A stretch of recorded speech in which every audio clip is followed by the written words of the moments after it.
Bueno, buenas noches a todos. La verdad que un gusto trabajar con ustedes el precio del código o qué precio tiene el código también, ¿no? O cuánto es el costo del código, digamos, ¿no? Porque escribir códigos y desarrollarnos en este mundo increíblemente maravilloso, digamos, de la programación, implica transitar por un conjunto de vulnerabilidades a priori, le vamos a llamar, que tiene que ver con aspectos sumamente críticos que se precisan desactivar para ejercer y desarrollarme justamente de una forma diferente. Básicamente se va a tratar de desactivar ciertos algoritmos, ¿no? Estamos en el último día del mes de la prevención del suicidio y particularmente del suicidio adolescente, ¿no? Una piba, una paciente me decía, abro las redes y solo me muestra suicidios, enfermedad, crisis. Ustedes ya saben cómo trabaja el algoritmo de Instagram, de Facebook, etcétera, etcétera.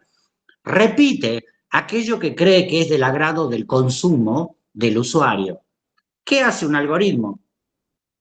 Un algoritmo que forma parte, digamos, no de una inteligencia artificial, sino de una inteligencia culposa y repetitiva, ¿no? Trata de llevar al usuario aquello que históricamente ha picado o ha pasado por ahí, ¿no? Entonces, ¿cómo será nuestro algoritmo si salimos de una relación tóxica, ¿no? Si nos tocó transitar una relación con un psicópata narcisista. Entonces, todos los eventos que me presenten en las redes sociales a lo mejor tendrán que ver con esto, que es confirmar mi vulnerabilidad, confirmar mi situación de debilidad y de ser sujeto del abuso, ¿no? Básicamente es el precio del código, es entender una problemática sumamente compleja que es la desactivación de abusos vinculado con esto que vamos a denominar la identificación de las vulnerabilidades de esos algoritmos históricos que vienen conmigo a partir de una matriz infantil, ¿no? Básicamente esto es lo que vamos a trabajar. ¿Y cuáles son estos, eh, digamos, algoritmos a modo de axioma que funciona en todo aquel que programa o que se vincula con el desarrollo, digamos, de la programación y mucho más con esto de escribir códigos, ¿no? Hay algunas cosas muy particulares que le vamos a llamar literalidad y rigidez. Vamos a presuponer, ¿no?, que es algo con lo cual ya hemos ingresado a este mundo, que es la literalidad y la rigidez, ¿no? Aquí hago un break y le voy a pedir a cualquiera, Matías, por ejemplo, que me haga una devolución de esta presentación. Una devolución respecto a qué, Fede. Lo que Yo no acabo de conozco estos decir. términos que me acabas de presentar. El de Sí, la exacto. literalidad y el otro no los conozco, La pero rigidez. y la Sí. rigidez. Pero tu introducción acerca de las redes sociales y cómo impacta a ciertos rangos etarios de determinada forma y por la forma en que ya vienen sintiéndose y en la forma en que detecta el algoritmo cómo atraviesan su vida, sí me parece algo súper acertado. Emilce.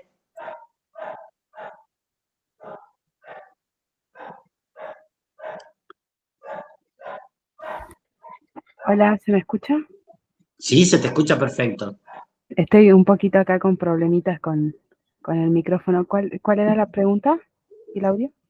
Que me haga una devolución de la presentación, digamos, ¿no? Acabo de conectarme hace 4 minutos y todavía yo creo que no voy a poder dar una devolución. Pero voy a seguir Bien. escuchando. Álvaro. Hola, ¿qué tal? ¿Cómo te va, Fede? En cuanto a la devolución, la verdad me parece brillante, muy claro, muy fácil de entender. Yo también desde hace ratito tenía problemas de audio, así que no pude escuchar por completo, pero me pareció bastante interesante y captivo, digamos. Bien, lo que queremos plantear es el funcionamiento de las redes, es un funcionamiento sobre lo histórico. Me ve consumir, qué sé yo, reels de auto y por supuesto cada vez que abra alguna de cualquiera de las redes, de cualquiera de las plataformas, me va a multiplicar el tema de los autos hasta la enésima potencia, ¿no?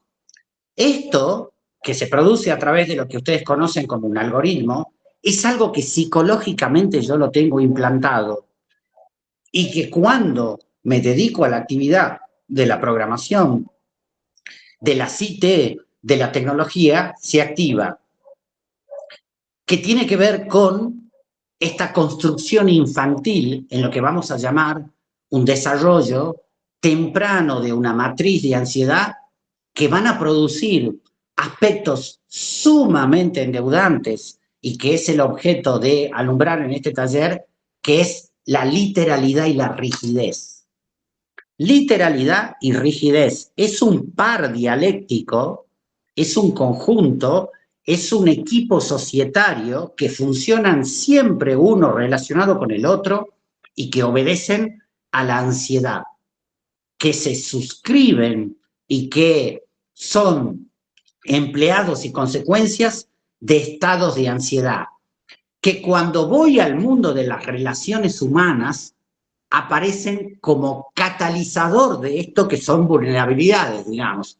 Programar con literalidad y rigidez es una cosa. Ahora, relacionarme con rigidez y literalidad es básicamente el precio del código, el precio de venir de este mundo en el cual no intervení sobre estos procesos de actividad. Hasta el punto que le hemos llegado a llamar el mal del programador, ¿no? Ser programador en algún punto ya implica partir de la eliminación de la metáfora, de la metonimia, de la ironía y de los múltiples sentidos de cuando en las relaciones, ¿qué dice alguien cuando habla? ¿Y cómo interpreto eso? ¿Por qué funcionan estos aspectos? Porque hay una intervención absolutamente predominante de la ansiedad, que a su vez es subordinada de la culpa y que me pone a mí en un estado de incertidumbre, en un estado de caos y en un estado de exageración de la multiplicación de tareas, ¿no? Básicamente, el mundo, las relaciones humanas están completamente más allá de la literalidad. No hay nada literal en las relaciones. Por ejemplo, que alguien les diga te amo. ¿Qué significa? ¿No? Álvaro, te amo. ¿Qué significaría, digamos? Que nos quieren, digamos, puede ser. Fijémonos un poco que más allá. Álvaro ya le saca el calibre al te amo, al te quiero, ¿no? Ya lo va como bajando. Rubén, ¿qué significaría, digamos? Buenas. ¿Que alguien tiene un sentimiento fuerte por mí? ¿No? Es todavía más algorítmico lo de Rubén, ¿no? Le pone como una versión más técnica, digamos, para tratar de enfocar. La verdad, no tenemos la menor idea qué dice alguien cuando dice te amo, digamos. Te necesito, estoy enfermo, soy un tóxico, te estimo, te quiero. La verdad que es como absolutamente sorprendente el plano de la comunicación despojada del vínculo, porque en realidad la comunicación solo tiene sentido cuando hay una relación que la sustenta, y si no hay una relación, todo se traduce en malos entendidos. Todo se traduce en malos entendidos. Sí. Puedo hacer una aclaración y una Adelante. duda en general con respecto al webinar, a la charla, es ¿por qué yo me inscribo? Yo trabajo con mucha gente de distintos lados y todos conectados. Y yo lo que pretendo y lo que busco es a veces poder identificar cuando una persona está en una condición que se ve afectada de burnout, de estrés, de lo que sea, y cuando no lo está. Porque muchas veces me ha pasado en mi experiencia, yo desarrollo hace más de 20 años, y trabajé con múltiples equipos de múltiples lados, de distintas culturas, y a mí se me plantean dos problemas básicamente. He tenido gente que en las relaciones interpersonales se comunica bien, trabaja bien, todo, y uno nunca se da cuenta que la persona, indistinto sea varón o mujer, llega un punto por la misma presión del trabajo, de los plazos, de las entregas, bla, bla, bla, se quiebra de un día para el otro. Y venía sin ningún indicio, de nada, de nada. Y de golpe, de 100 pasó a 0. Chao. Y no hubo ninguna alerta, ni nos dimos cuenta de nada que podría indicar eso. Y hay otros casos que me presentan una situación similar a esta, pero después con el tiempo uno se da cuenta que son personas que en realidad, no me gusta usar la palabra fingieron, porque suena feo, pero en realidad no querían y simplemente usaron la situación para decir, yo no puedo.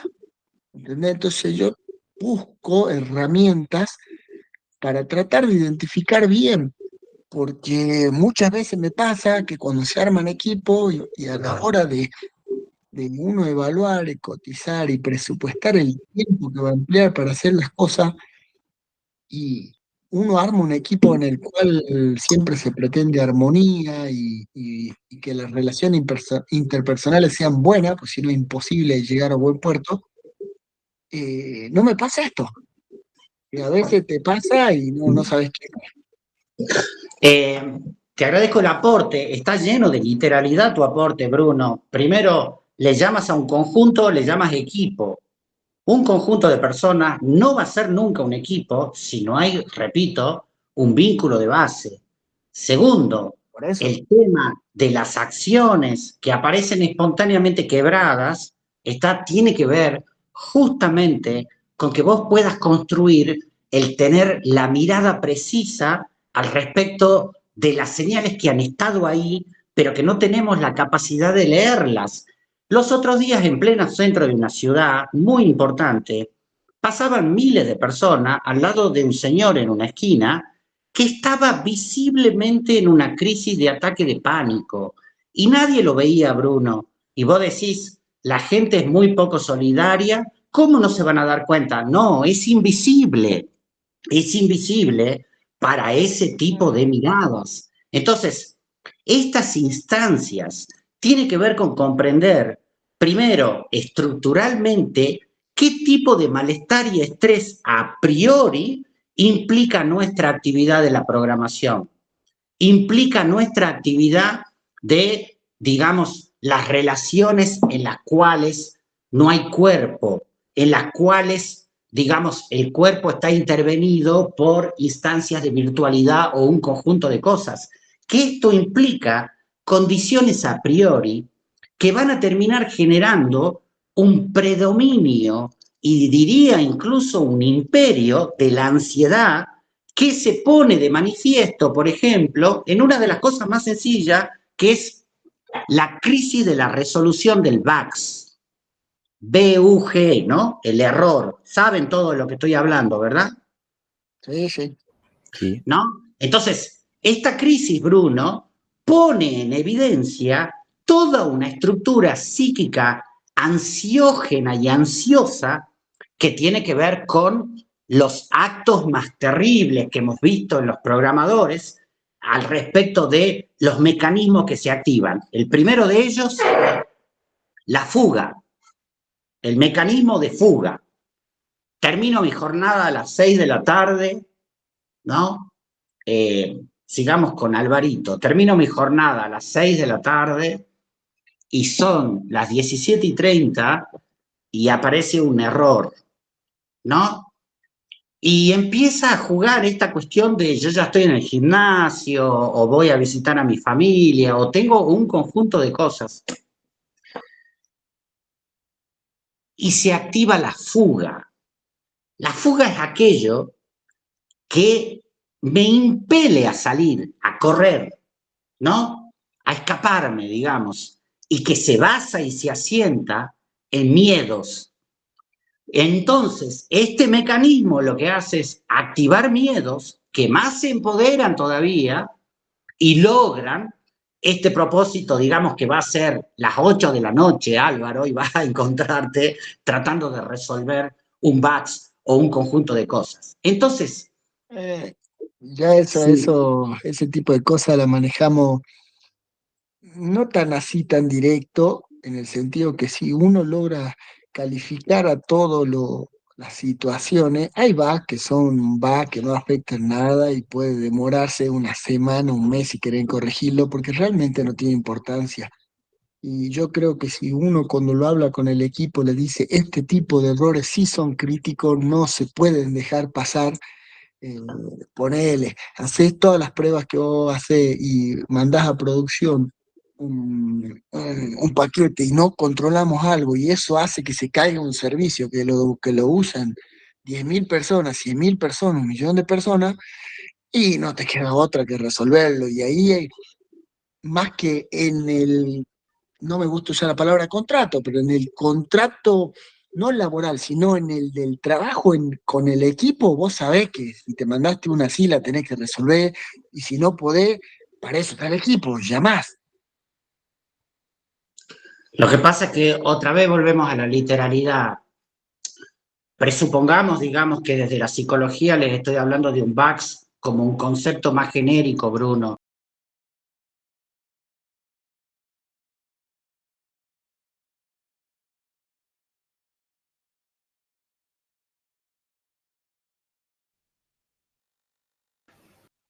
Claramente se infiltró gente malintencionada que cree que esto es gracioso y nada, ya se supone que se va a solucionar esto, pero usted no se preocupe y siga con la charla, que esto Bien, pasa a seguir.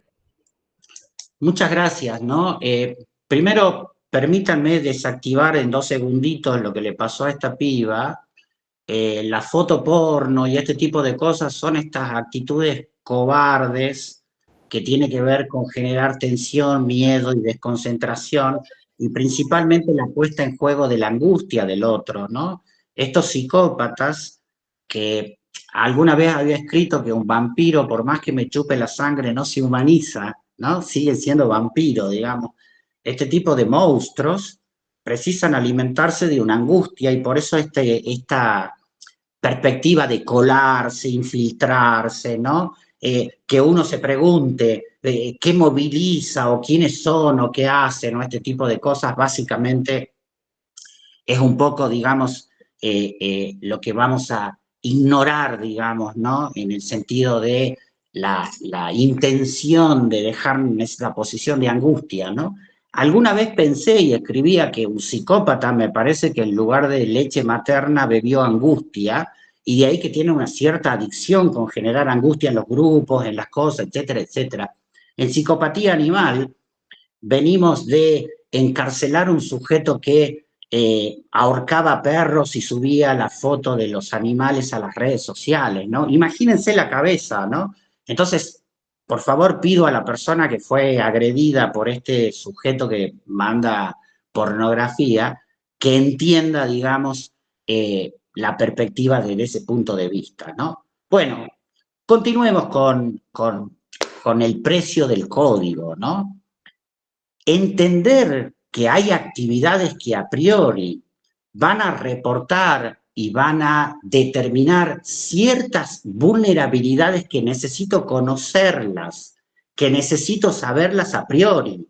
En el mundo de la programación, esto no se hizo, entonces funciona una vez que van explotando las cosas, una vez que van explotando principalmente los desarrolladores.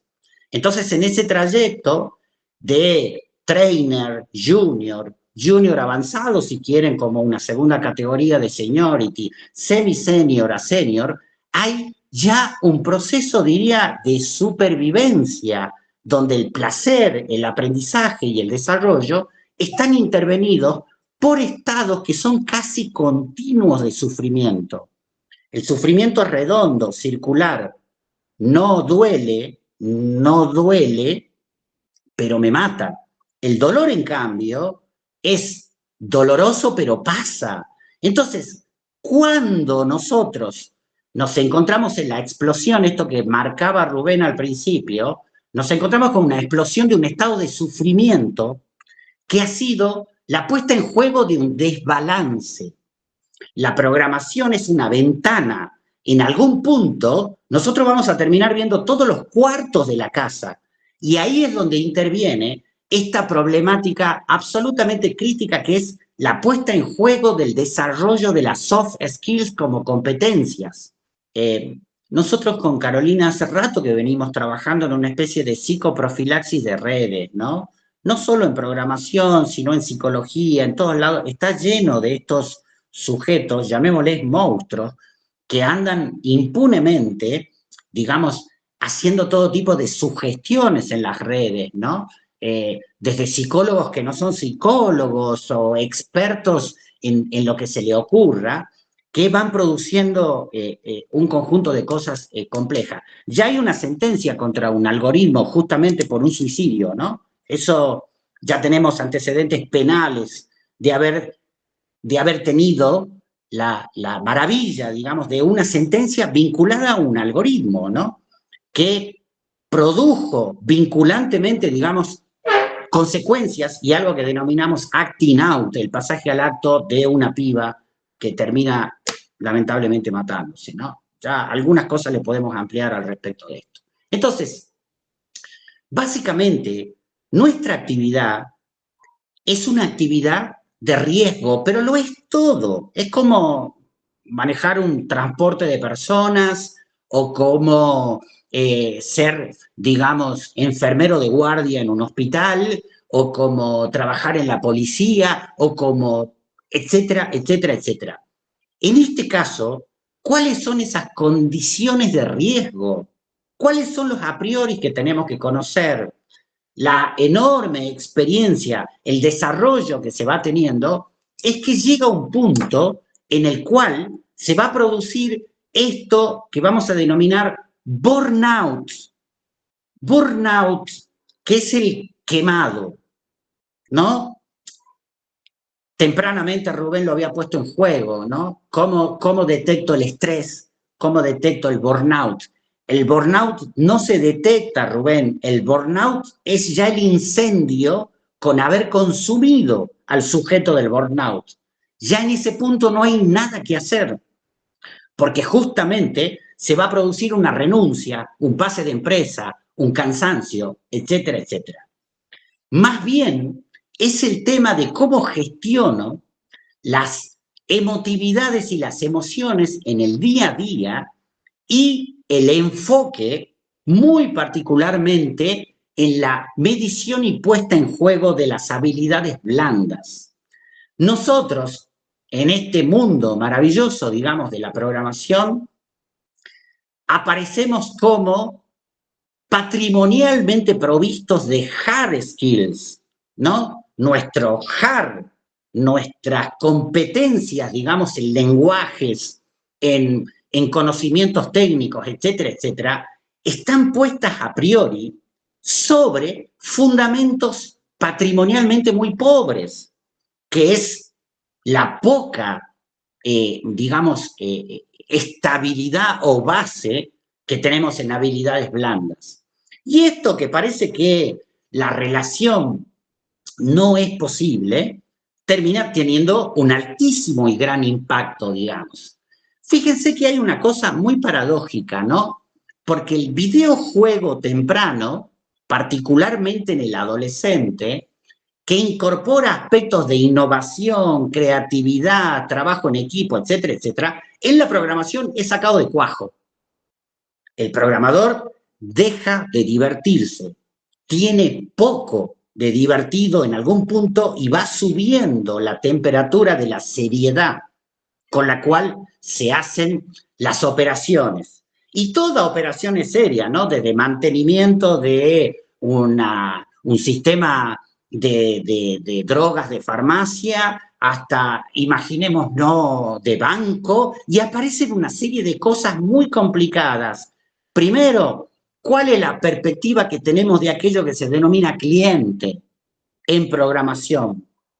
Cliente como un estado de alarma permanente, el cliente que precisa tal cosa, invisibilizando procesos y poniendo en juego, repito, un conjunto de cosas que van a dar por resultado estos fenómenos que llamamos el mal del programador, vinculados en la literalidad y la rigidez, que al nivel de las relaciones humanas y sociales encuentran un bache, un pozo, que ustedes dirán, esto no es vinculante con la programación. En la primera parte, no. Se puede funcionar un tiempo, se puede llegar hasta semi-senior, si ustedes quieren, sin este punto.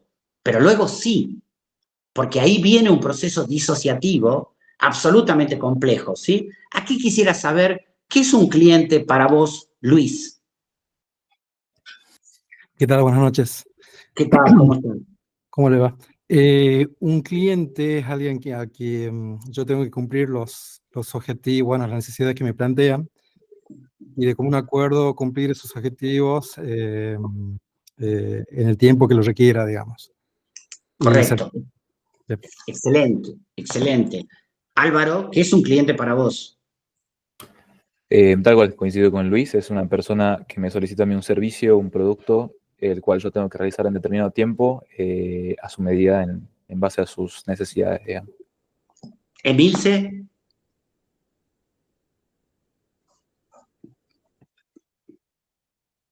Rubén, ¿qué es un cliente para vos? Buenas. Un cliente para mí es la parte que contrata el servicio a la empresa que vende el servicio, a la cual sí hay que cumplir los requerimientos y, bueno, nos da el aprobado, ¿no? Correcto. Es una noción tan compleja porque cuando ustedes hablan de cliente, todo el tiempo nos estamos refiriendo a una instancia muy compleja que va a poner en juego mis vínculos con aquello que vamos a denominar la imago paterna y materna, ¿no? Aquello que demanda, exige, a lo que me tengo que adaptar, acomodar, satisfacer, etcétera, etcétera. O sea, un cliente es básicamente una tortura, una pesadilla. Está en tanto de que, por supuesto, hay estrategias, ¿no? De vinculación, de relación, de minimización, de todo un conjunto de cosas. Pero fijémonos, el dueño del contrato, el que paga, el que exige, el que espera, el que pone en juego mis expectativas. Y esto es verdaderamente terrible. Esto es verdaderamente tremendo, digamos. Luis, ¿qué otros clientes tenés aparte del mundo de la programación? Mis hijos. ¿Cuántos chicos tenés? Tengo 2 chicos, uno de 7 y uno de 10. Venía bien, inclusive en el chat iba a poner mis hijos hasta que dijiste tortura y ya era muy fuerte, pero sí que Pero es que es una tortura muy dulce nuestros hijos, digamos, hay ¿sí? días y días. Excelente, tremendo, digamos, ¿sí? Álvaro, ¿qué clientes tenés aparte del mundo de programación?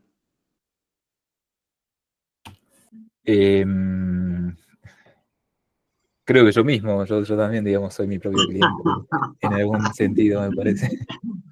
Tenerse a uno de cliente es ejercer una especie de explotación laboral autoimpuesta, digamos, ¿no?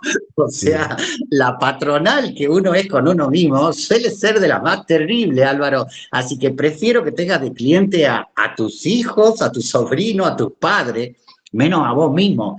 Rubén, ¿cuáles son tus clientes a margen de los equipos que tenés? Mirá, ya mencionaste, ¿no? Tengo que armar equipo. Bueno, ya un equipo es un cliente, lo cual es complicado, es un cliente que viene con muchas franquicias, ¿no?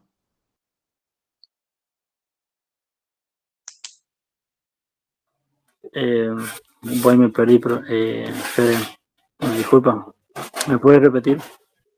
¿Qué otros clientes tenés aparte del trabajo? ¿En dónde más sentís que tenés clientes?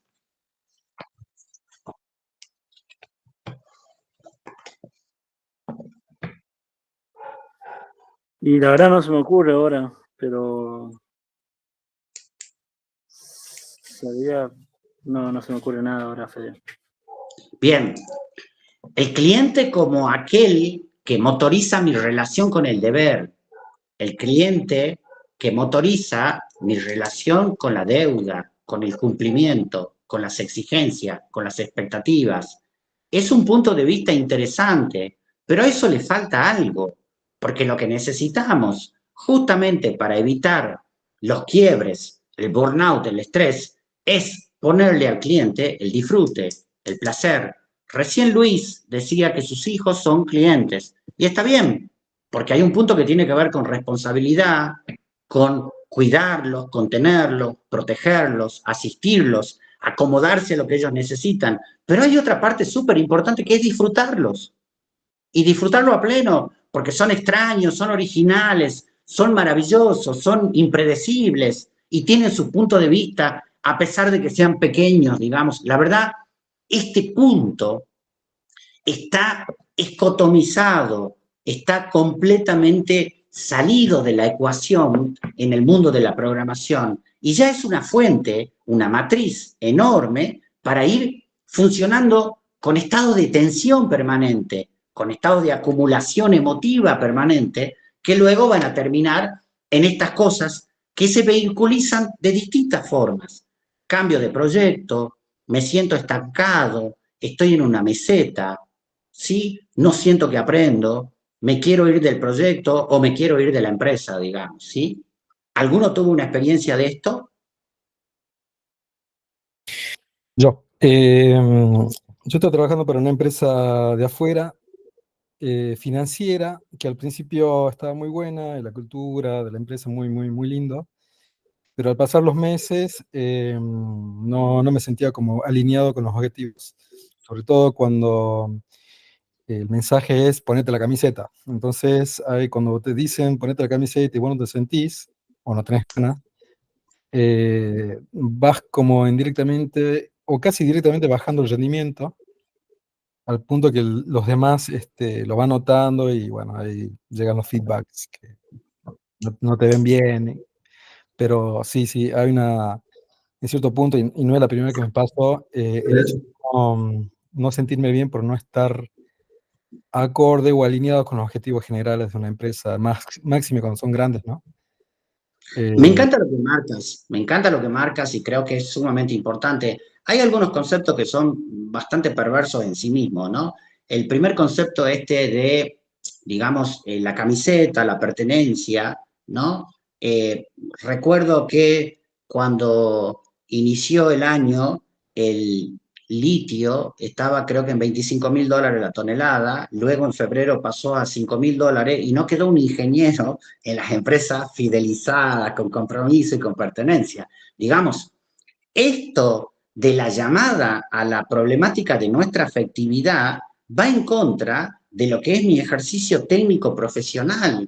Entonces, cuidado con estas cuestiones de estos conceptos muy del coaching, que son muy tramposos, de fidelización, ponete la camiseta, etcétera, etcétera. Mi camiseta, el ponerme la camiseta, tiene que ver con compromisos, con eficiencia, con eficacia y con aspectos, digamos, que son completamente diferentes a esto de poner en juego un conjunto de cosas que más bien encubren otro tipo de temas. En este sentido, las empresas que realizan acciones de vínculo, de vincular, de relación, de tener conocimiento de con quiénes trabajo y de cómo trabajo y de su entorno socioambiental, en ese sentido, es un trabajo no de construir pertenencia, sino de generar mayor profesionalismo y eficiencia, digamos, en el aspecto del trabajo. Entonces, fíjense cómo una de las condiciones es que la propia noción del cliente es una noción ya intervenida por la falta del disfrute.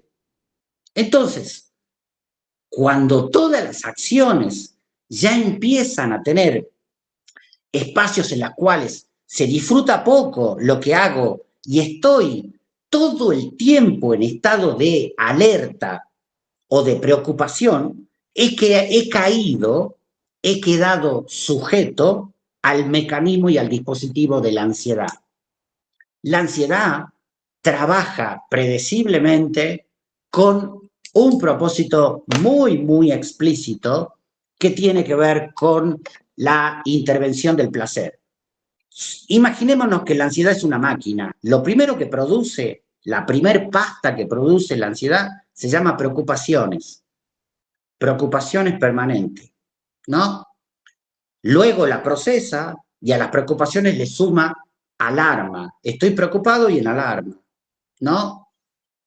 Una dailies puede ser una alarma, ¿no? El famoso me levanto, me voy a bañar, me cambio, voy a desayunar, etcétera, etcétera, y prendo no la computadora, sino la alarma de la dailies. O sea, algo que debería ser una guía se transforma ya en una carga. Y ya yo amanezco con eso. Ya es mi despertar. No sé cuándo ustedes tienen la dailies, pero nosotros en los departamentos de gestión de capital humano que hemos podido trabajar, etcétera, etcétera, hacíamos sacar las dailies de la mañana. Entonces, sí, pará, esa es la organización, sí, pero no puedo amanecer al día con una alarma puesta. De hecho, ya vengo de una alarma, que es la alarma del reloj, el alarma del despertarme. Marco que no es un estado frívolo, sino acumulativo, que luego va a producir esto, que perdió un desarrollador, que el desempeño empezó a decaer, a caerse, etcétera, etcétera, porque hemos quedado sujetos y presos en estados de predominio absoluto, digamos, de la ansiedad. ¿Cuándo se predomina la ansiedad? La ansiedad se predomina cuando no hay disfrute en lo que las personas están haciendo, digamos. Y en este sentido, es un altísimo riesgo, es un precio que se paga en la programación de cuanto más se avanza en el seniority, menos disfrute hay. Con lo cual se produce algo complejo, porque el disfrute pasa a ser una promesa monetizada en la relación del dinero. Es decir, digamos, no la estoy pasando bien, pero un semi-senior va a ganar, no sé, $100. Como trainer estoy ganando 20. Entonces el premio pasa a ser ya la cuestión monetaria. Yo ya he renunciado, he desistido a la problemática del disfrute en aquello que estoy haciendo, ¿no? Y cada vez se va poniendo más. Hemos conocido algunas boutiques de software que trabajan solamente con seniors en su seniority, ¿no? Que en ese caso el terror de la empresa es el abandono, ¿no? Porque ya el senior va funcionando como una especie de mercenario o aquel que anda todo el tiempo buscando una cosa así de este tipo en el marco de algo muy importante que es haber perdido el disfrute. Entonces, para que la programación no tenga un precio, lo que tiene que tener es disfrute, recuperar la capacidad que teníamos a la hora de jugar videojuegos, que son relaciones vinculares completamente diferentes. Sí, adelante. Ahí creo que hay un desafío bastante importante para la empresa, porque claro, uno quiere subir en seniority, pero sabe que a mayor seniority, más responsabilidad, menos tiempo para, no sé, la familia, y entonces uno empieza ahí con sentimientos encontrados, si crecer o no crecer, porque Excelente, es responsabilidad. Y hoy excelente. está muy de moda el tema del equilibrio, ¿no? con la vida personal, en contra de lo que a veces requiere la empresa, que es más profesionales con más seniority, con más, ¿cómo se dice? Que directamente estén para la empresa todo el tiempo. Entonces, mucha gente está decidiendo, ok, no quiero estar todo el día en la empresa. Si bien me pagan mucho mejor, pero eso es a costa de mi vida personal.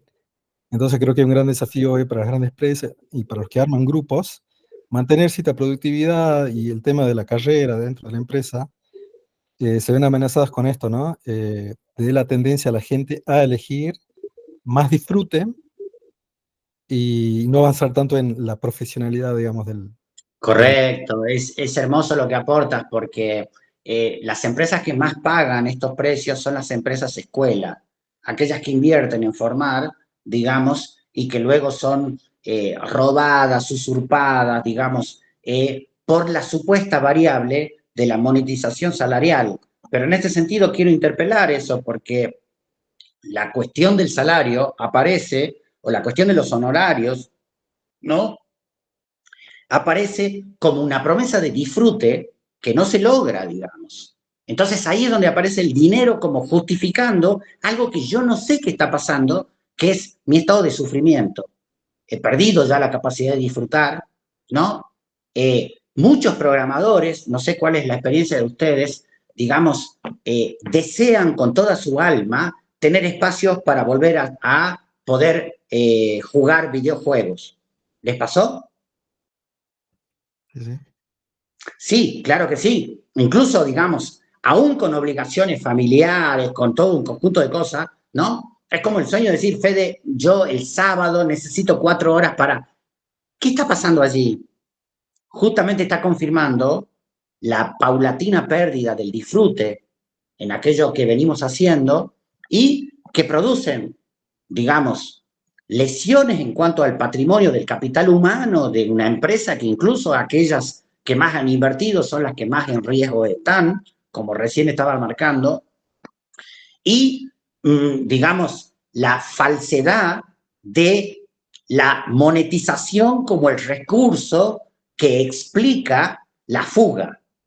No es, las personas no se cambian por plata, se cambian por estados de anhelos, de tensiones, de estrés, de angustia y de ansiedad que supuestamente serían reparados por algo que no se logra. Miren, tengo varios pacientes que pasan de una empresa A, digamos, en la que ganan, supongamos, pongamos un número que ustedes quieran, $700, ¿le parece? ¿No? Entonces pasan a una empresa que les va a pagar $1.000. Habría una diferencia de $300 entre una y otra empresa, ¿no? Entonces, ahí plantean los argumentos, ¿no? De que, bueno, eso me va a permitir tal cosa mejorar o alguna cosa así de ese tipo, etcétera, etcétera. Pero la posición de estar ganando $1.000, inmediatamente a los 6 meses ya está otra vez incorporada en el sujeto y el malestar, la ansiedad y la angustia vuelven, pero vuelven con más virulencia. Digamos, el cansancio, el estrés, la extenuación, vuelven más pronto. Y ahí quizás se produzca la idea de, bueno, debo pasar a una de $1.500, ¿no? Que sería, bueno, la que me va calmando un poco más. Este punto es un tema muy importante porque se trata de lo que yo denomino el ribotril de la programación, los psicotrópicos de la programación, el clonazepam, el ribotril, el Gartan, el estelacin, de aquello que me pone en fuga con el objeto de buscar una calma, una tranquilidad en ausencia de alarmas y de problemas, pero que me inhabilita a entender cuál es el proceso, que es la pérdida del disfrute. ¿Sí? Básicamente queríamos compartir estas notas clínicas.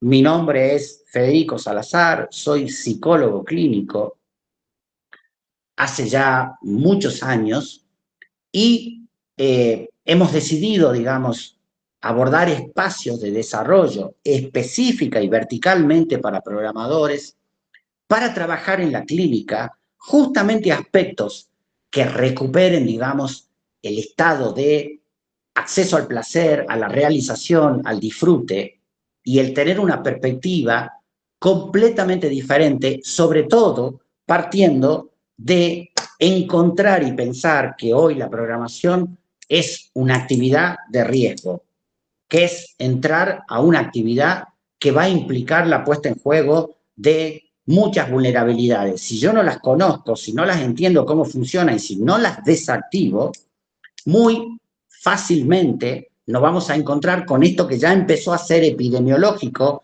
que es el paso continuo, la búsqueda de la monetización como aquello que justifique mi displacer o mi malestar, y muy profundamente esto que marcó Rubén al inicio del taller, el burnout y el estrés. Burnout es un concepto que inventó la psiquiatría en Estados Unidos para llamar a aquel que superó el estado de estrés y que ya se ha quemado. Eso de no me entra un problema más. Estoy completamente irritable al punto de ya tener secuelas en todo el funcionamiento general.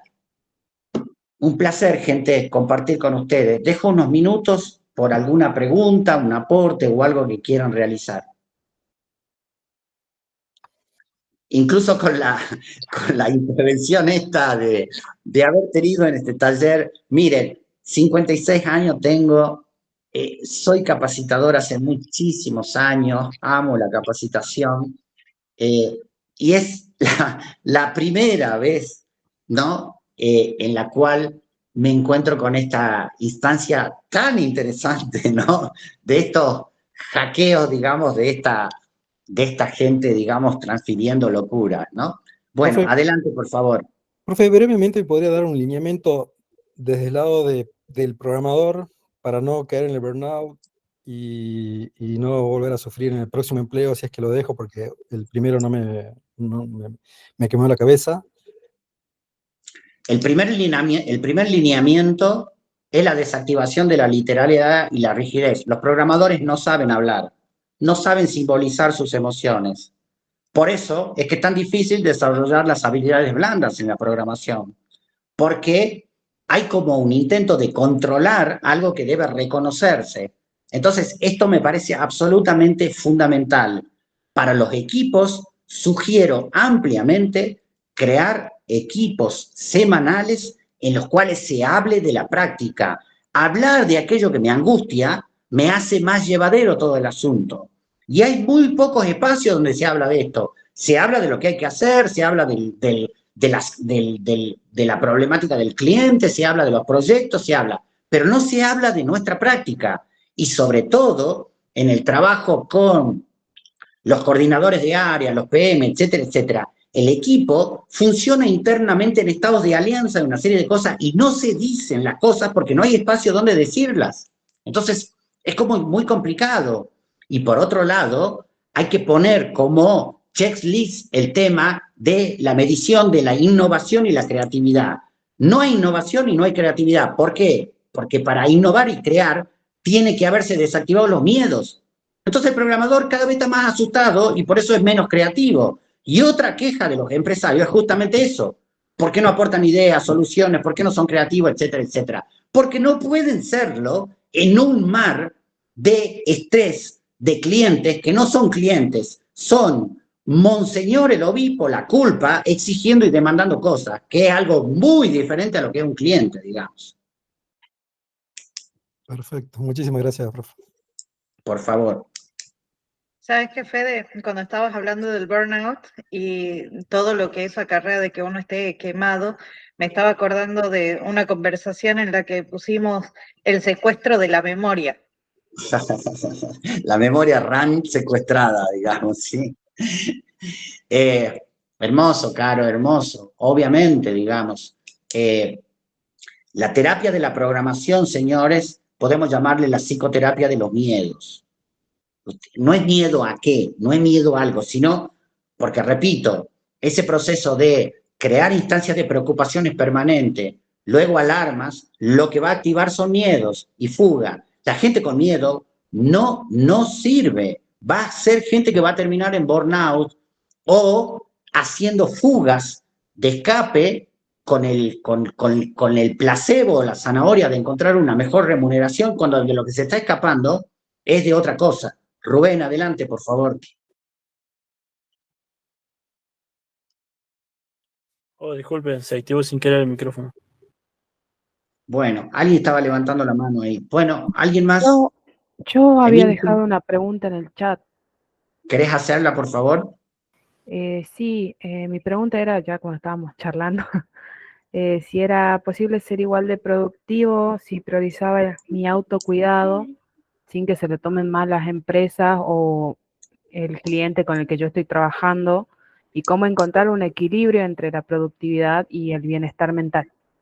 Bien, hermosa, hermosísima pregunta, hermoso aporte. El equilibrio es desadaptarme.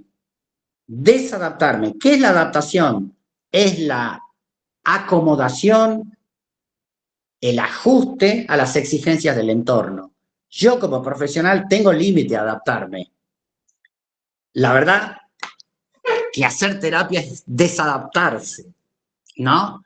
¿Por qué? Porque la adaptación como exigencia permanente que siempre pone en juego mi asimilación y mi acomodación, va a ser la matriz, la causa número 1 de mi enfermedad, de mi colapso, de mi desequilibrio.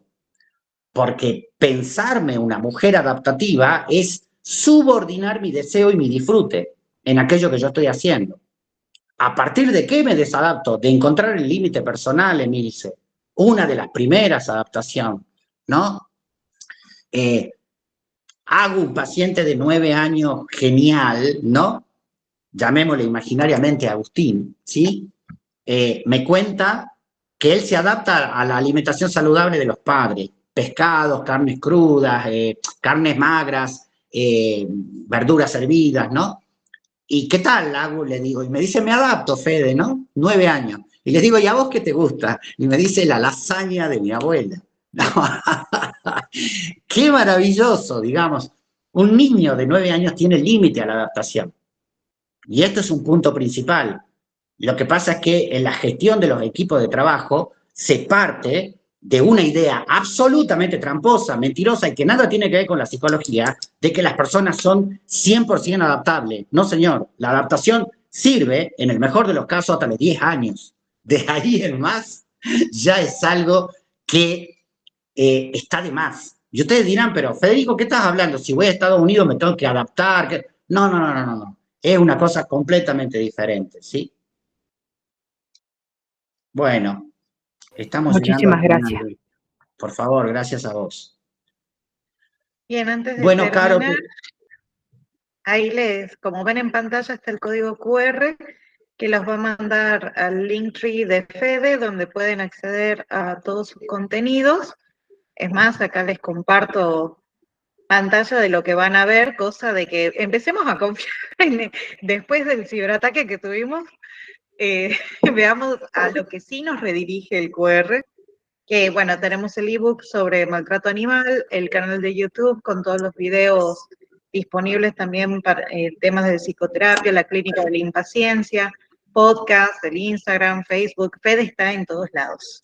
Así que bien, ahí les dejo también para que lo puedan escanear y nos puedan seguir en redes y bueno, y se puedan contactar también, ya que en futuro vamos a empezar a trabajar de manera online unas terapias grupales justamente dedicadas a los programadores, a tratar de desactivar la fuga, el burnout, el estrés y todas las raíces de dónde vienen como un equipo realmente funcional y sano. correcto. Y por favor, todos los capítulos y las, digamos, de la psicología de las habilidades blandas, ¿no? En este proceso de reorganizar nuestra estructura y nuestro espacio laboral, ¿no? El mundo de la programación se ha ido haciendo cada vez más un espacio de predilección, digamos, del tema de maltratos y abuso de todo tipo, ¿no? Sobre todo, bueno, ya saben y están al tanto, digamos, de la monstruosa cantidad de personal que van a necesitar y que están necesitando las inteligencias artificiales y todo un conjunto de cosas que llevan a haber reducido esto a un planteamiento de monetización, algo que tiene que ver con la ética de trabajo y las condiciones de trabajo en general, con lo cual insistimos en estar en presencia de una actividad hoy de riesgo, ¿sí? Bueno, gente, un gusto, un placer estar con ustedes compartiendo estas notas, ¿sí? Muchas gracias por todo. Gracias, Caro.